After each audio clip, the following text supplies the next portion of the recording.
सर्वप्रथम सर्वांना जय शिवराय. मित्रांनो, हा आपला आजचा शेवटचा व्हिडिओ आहे. कारण की महाराष्ट्रामध्ये परिस्थिती खूप चांगली असताना सुद्धा पुढील कंडिशनवरती खूप वाईटरित्या भाष्य केलं जाते. अनेक गोष्टी आहेत, आपण व्हिडिओच्या माध्यमातून पाहूयात. 13 मेला जेव्हा आपण पोस्ट केली त्यावेळेस त्यामध्ये सर्व अंदाज दिले होते. महाराष्ट्रामध्ये आतापर्यंत जे काही अंदाज दिले ते अगदी योग्यरित्या पार पडले, पण समजून घेणारे मात्र त्यापेक्षाही प्रो लेवलचे निघले. निगेटिव्ह कमेंट करणाऱ्यांनी तर हद्दच पार केली आहे.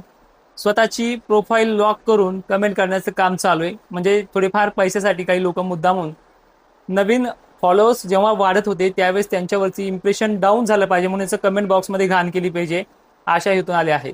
आता आपण पहिले अंदाज बघूयात आणि नंतर पुढे काय होणार आहे आणि काही प्रश्न आहेत जे आपण शेवटच्या टप्प्यामध्ये पाहूयात. अल निनो हा तीव्र आहे, पण एकटा मान्सून महाराष्ट्राच्या किंवा भारताच्या पावसाचं गणित ठरवत नाहीये.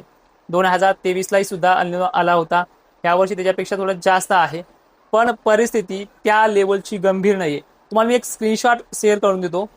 हा गॉडझिला नावाचा जो की अल निनो आहे, स्वतः IMDनं मागच्याच आठवड्यामध्ये महापुराचे ढगफुटीचे संकेत आहेत असं व्यक्त केलं आहे आणि ही परिस्थिती त्या काळामध्ये उद्भवते. दुसरा महत्त्वाचा प्रश्न, शेतकरी दरवर्षी 15 पासूनच पुढे पेरण्या करतो. काही क्वचितच जर उन्हाळ्यात पाऊस झाला तर त्या पाण्यावरती पेरण्या करतोय. पण अशी सुद्धा वेळ ती चांगल्या पावसाळ्यामध्ये सुद्धा की आपण पंढरपूरची यात्रा मागे फिरेपर्यंतही आपल्या कधी कधी पेरण्या होत नाही. त्या काळामध्ये अशा स्वरूपाचा मॅसेजेस, अशा स्वरूपाच्या गोष्टी येत नव्हती. यावर्षी काय झालं नेमकं, काय कारण आहे त्या बाबतीतही बघूयात. मित्रांनो, पेरण्या 20 तारखेपासून पुढे सुखरूप पार पडतील अशी पद्धत आहे. कालपासून वातावरणामध्ये बरा बदल होतोय. आज चांगला झालाय. विदर्भ मराठवाड्याला सर्वाधिक कमी पाऊस सांगितला होता. त्याच विदर्भ आणि मराठवाड्यामध्ये पूर्व भागाकडनं पावसाने अवकाळी का होईना पण सुरुवात चांगली केली. आज हिंगोलीपर्यंत, जिंतूरपर्यंत, थोड्याच वेळात रात्री परभणीपर्यंतही मजल मारेल. काही ठिकाणी जालन्याच्या पूर्व भागामध्ये म्हणजे जसं की परतूर पट्ट्याकडे सुद्धा तो मजल मारेल. वातावरणाची अवकाळीची ही क्रेज आहे. 15 आणि 16 जूनला मान्सून, ह्या दोन्हीपैकी कोण्याही तारखेला मान्सूनचे वारे आणि मोसमी वातावरण हे दाखल होणार आहे. आजही ढगांची आवृत्ती त्या पद्धतीने आपण पाहिली, कारण की ऑलरेडी IMDनं जाहीर केला की 16 पूर्वेपर्यंत मान्सूनने मजल मारले. IMDचा तुम्ही मागचा अंदाज बघा. त्याच वाऱ्याने जे आणलेलं बाष्प होतं ते आज मराठवाड्यामध्ये दुपारपर्यंत सर्व जिल्ह्यांमध्ये होतं. इकडे भोकरदन वगैरे भाग असेल, बीड असेल, सगळ्या भागामध्ये होतं. हळूहळू मान्सून ह्या 3 दिवसामध्ये महाराष्ट्र आपल्या वाऱ्याने व्यापणार आहे आणि 17-18 जून पासूनच मान्सूनचे काळे ढग, कुठे हलक्या सरी या सुरुवात होणार आहे. 18 आणि 19 तारखेला चक्क मराठवाडा विदर्भामध्ये मान्सूनचा पाऊस सक्रिय होणार आहे. पण मी तुम्हाला 20 पासून पुढे का सांगतोय, कारण की परिस्थिती त्या पद्धतीनं ही मान्सूनची झिमझिम पावसाची किंवा इरबळ जरी पडला तर बारीक पावसाचा असते. त्यामुळे 20 पासून पुढे चांगला पाऊस, जसा जसा ज्या भागात होईल त्या त्या पद्धतीने पेरण्या करायच्या. पण 20 पासून पुढे पाऊस चांगला बरसणार सुद्धा. मराठवाड्याला, विदर्भाला 2 दिवस पाऊस बरसू द्या, 20-21 पर्यंत बरसू द्या, नंतरच पेरण्या करा. कारण की ही जी जोखीम आहे ही आता घेणं मी पण सोडून दिलेली आहे. दुसरी महत्वाची गोष्ट, खानदेशकर असतील, पश्चिम महाराष्ट्रकर असतील, मराठवाड्याच्या आणि विदर्भाच्या तुलनेमध्ये 1-2 दिवस उशिरा तुमच्यापर्यंत पाणी पोहोचतो. त्यामुळे 2 दिवस यांच्या तुलनेमध्ये उशिरा येऊ शकतो. पण मान्सूनचा पाऊस, मान्सूनचे ढग, मान्सूनचं जे काही सगळं वातावरण, टेम्परेचर कमी होईल ते तुम्हाला 20 तारखेलाच पाहायला मिळणार आहे. 20 तारखेलाच तुमच्याही भागात पाऊस सुरू होणार आहे. पण जी मोठी ऍक्टिव्हिटी आहे थोडी 1-2 दिवस यांच्यापेक्षा वेट आहे. पूर्व विदर्भातल्या नागपूर, चंद्रपूर, गोंदिया या भागांना ही कंडिशन अत्यंत चांगल्या पद्धतीनं अवकाळीचीच पुढचे 15-16 तारखेपर्यंत जास्त आहे. नागपूरमध्ये अनेक ठिकाणी मेघगर्जनेसह पाऊस होईल. 100% भाग तो घेणार नाही, हे मी त्याही व्हिडिओत म्हणलं होतो आणि ह्याही व्हिडिओत सांगतोय. दुसरी महत्वाची गोष्ट, अनेक माध्यमांनी अक्षरशः दुष्काळ जाहीरच करून टाकलाय. आज तर हद्दपार झाली या 2 दिवसामध्ये. ठीक आहे, मग दुष्काळ म्हणल्या तुम्ही दुबार पेरणीची वेळ येऊ देणार नाही असं तुमचं प्रत्येक व्हिडिओमध्ये वाक्य आहे आणि अजूनही राहतं. तर मग तुम्ही काय करणार आहे दुष्काळामध्ये? स्वतः पेरून काय धार मारणार आहे का? त्यामुळे म्हणतो, जर दुष्काळ आहे तर मग तुम्ही पेरता कशाला? 20 जून पुढच्या पुढे जो पाऊस चांगल्या पद्धतीने येणार आहे मग तुम्ही पेरता कशाला? कारण की मी सुद्धा आज ह्या 2 दिवसाच्या वातावरणामध्ये बकाडी होतं, आज तर ढग गेलेत. पण ह्या 2 दिवसाच्या वातावरणामध्ये तुमची जी मानसिकता आहे ती स्थिर नाहीये. कारण की जर तुम्ही पेरण्या केल्या 22च्या पुढे, 20च्या पुढे, तर पुन्हा जुलैमध्ये खंड असतो, तो दरवर्षी असतो. हा पश्चिम महाराष्ट्राला असतो, खानदेशला असतो, मराठवाड्याला असतो, विदर्भाला असतो. गेल्या वर्षी सुद्धा अनेक भागांमध्ये पिकं सुकून करपायची वेळ आली होती. चांगला पावसाळा असताना सुद्धा मे महिन्यामध्ये विहिरीला पाणी आलं होतं. इतका चांगला पावसाळा सुद्धा हे खंड अनिश्चित पुढे असतातच जुलै महिन्यामध्ये सुद्धा. तर मग त्यावेळेस सुद्धा तुमच्या ह्या निगेटिव्ह पॉझिटिव्ह तुम्ही तर पाऊस चांगले बरा म्हणले होते, दुष्काळ नाही म्हणले होते, मग काय झालं? ह्याच कमेंटमुळे मी आत्ताच माघार घेतोय. त्यामुळे परिस्थिती जी आहे जून आणि जुलै कधीच ठरवत नाही. कोणताच विभाग असा नाहीये की जून मान्सूनचा जो काही पाऊस असतो तो विहिरीला पाणी आणतो जून जुलैमध्ये. परतीच्याच पावसामध्ये पश्चिम महाराष्ट्र, खानदेश, मराठवाडा, विदर्भ हा विहिरीला पाणी आणत असतो. ही परिस्थिती आतापर्यंतच्या रेकॉर्डमध्ये आलेली आहे.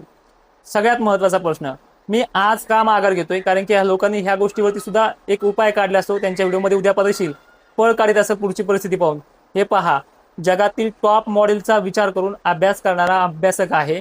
गेल्या वर्षी याच जुलै महिन्याच्या बखाडीमध्ये प्रयोगशाळा बंद करेल अशी भाषा केली. दिलेला वेळ, दिलेली टायमिंग, दिवसा आभा सुद्धा नव्हतं, त्या टायमिंगला पाऊस दाखवणारा तज्ज्ञ आहे. बाकी तुम्हाला माहिती आहे. आणि ज्या ज्या दिवशी चेंज होईल, ज्या ज्या दिवशी वातावरण सक्रिय होईल, त्या त्या दिवशीच वातावरण चेंज झालंय. तुम्ही कितीही आटापिटा करा. 20 तारखेला 20 जूनच्या पुढे तुमच्या पेरण्या सुखरूप पार पडतील. चांगला 7-8 दिवस तो पाऊस एकसारखा राहील. काही ठिकाणी एक दिवस लवकर येईल तर काही ठिकाणी 1-2 दिवस उशीर येईल. हे मराठवाड्याच्या, विदर्भाच्या आणि खानदेशच्या बाबतीत सांगतोय. आणि त्याचबरोबर मान्सूनचे हे जे काही टप्पे आहेत हे असेच राहतात. पूर्ण पावसाळी पॅटर्न बदललेला आहे मागच्या 10 वर्षापासून. मान्सूनवरती पाऊस डिपेंड नाही, हे तुम्हाला मी वारंवार सांगतोय. IMD आहे, WD आहे, IMJO आहे, त्याच पद्धतीनं IOD सिस्टम आहे, यावरती सुद्धा डिपेंड असतो. जर मान्सूनचाच पाऊस महाराष्ट्रात पडत असेल तर उन्हाळ्यात पडणारे पाऊस, दिवाळीनंतर पाऊस हे मान्सूनचे नसतात, हे तुम्हालाही मान्य आहे. तुम्हाला 2-3 गोष्टी लक्षात ठेवा की कधी कधी मान्सूनच्या पावसाच्या पेरण्या जुलै महिन्यातही झालेल्या आहेत, यावर्षी तरी जूनमध्ये होतील. त्यानंतर कधी कधी असे पण का आलेले आहेत पिके करपेपर्यंत, पण लगेचच पाऊस पिकं वाचून जायच्या टायमालाच लगे आगमन झालेले. असा काळ 2023ला होता. 1972 पेक्षाही खतरनाक साल सांगतात. 1950 इतका भयंकर दुष्काळ आहे. मग तुम्ही शेतकऱ्यांना पेरायच का लावतात? कारण की पुढे खतं टाकायचे, मेहनत घ्यायची, मजूर लावायचे, पुढे चालून तो कापूस जाणारच असेल तर मग दुष्काळ असेल तर पेरायला कशाला लावता? त्यामुळे मी आज माघार घेतोय. तुम्हाला पेरायलाच लावत नाही. तुम्ही पेरा किंवा तसंच शेत ठेवा, काही घेणं देणं नाही. आजपासून आपल्या हे जे काही तोडकर हवामान अंदाज प्रयोगशाळा आहे, महाराष्ट्राच्या बाबतीत फक्त आपले अंदाज बंद राहतील इथून पुढे. आणि परत तुम्ही म्हणताल की 2-3 दिवसांनी परत हा व्हिडिओ सुरू केल, तर नाही.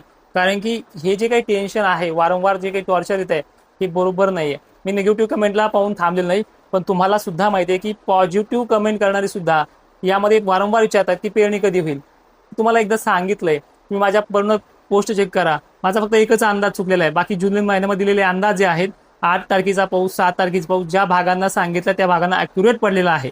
त्यामध्ये काही गफलत केली नाही. तुमच्या भागापर्यंत बारीक विजा वगैरे थेंब का होईना पडलेत त्या दिवशी. दुसरी महत्वाची गोष्ट, ज्यावेळेस तुम्ही स्प्रिंकलर लावताय, वाऱ्याने थोडी दिशा बदली की एखादी साईड कमी राहते, दुसरी साईड जास्त होते. ते तुमच्या हातचा असून ते दुसरीकडे एकीकडे कमी जास्त होतं. हे प्रकार होत असतात. शेवटी तो अंदाज आहे. पण एक मला म्हणायचंय की आता ही जी काही कंडिशन्स आहेत पुढील पावसाच्या, ह्या चांगल्या आहेत. तुम्हाला IOD पॉझिटिव्ह राहून, MJO सुद्धा चांगला राहून तुम्हाला पुढील पावस चांगले येणार आहेत. परतीच्या पावसात सुद्धा विहिरीच्या पिण्याच्या पाण्याचा प्रश्न सगळ्या विभागाचा मिटणार आहे. गेल्या वर्षी सुद्धा असमान वितरण होतं. जे सांगतायत आता बरेच जण असमान वितरण राहील, आमकडे कमी कुठे जास्त, हे दरवर्षी होतं. गेल्या वर्षी सुद्धा विदर्भाला चांगला आला तर खानदेशला कमी राहायचा, पश्चिम महाराष्ट्राला चांगला आला तर इकडे पूर्व विदर्भाला कमी राहायचा.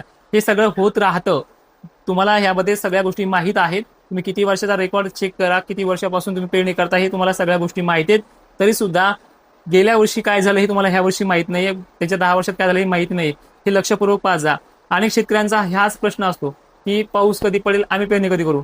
तुम्हाला पेरणीचा सगळा संदर्भ माहिती आहे. दरवर्षी आपल्या पेरण्या 15 पासून पुढे होतात. मला ह्या व्हिडिओमध्ये जेवढं बोलायचं होतं तेवढं बोललो होतो. आणि इथून पुढे माझे अंदाज सोशल मीडियावरती दिसले ते समजून जा की ते जुने व्हिडिओ आहेत, आणि दिसलेच तर समजून जा की हे दुसऱ्या राज्यासाठी आहेत. त्यामुळे इथेच पूर्णविराम. जय शिवराय. धन्यवाद.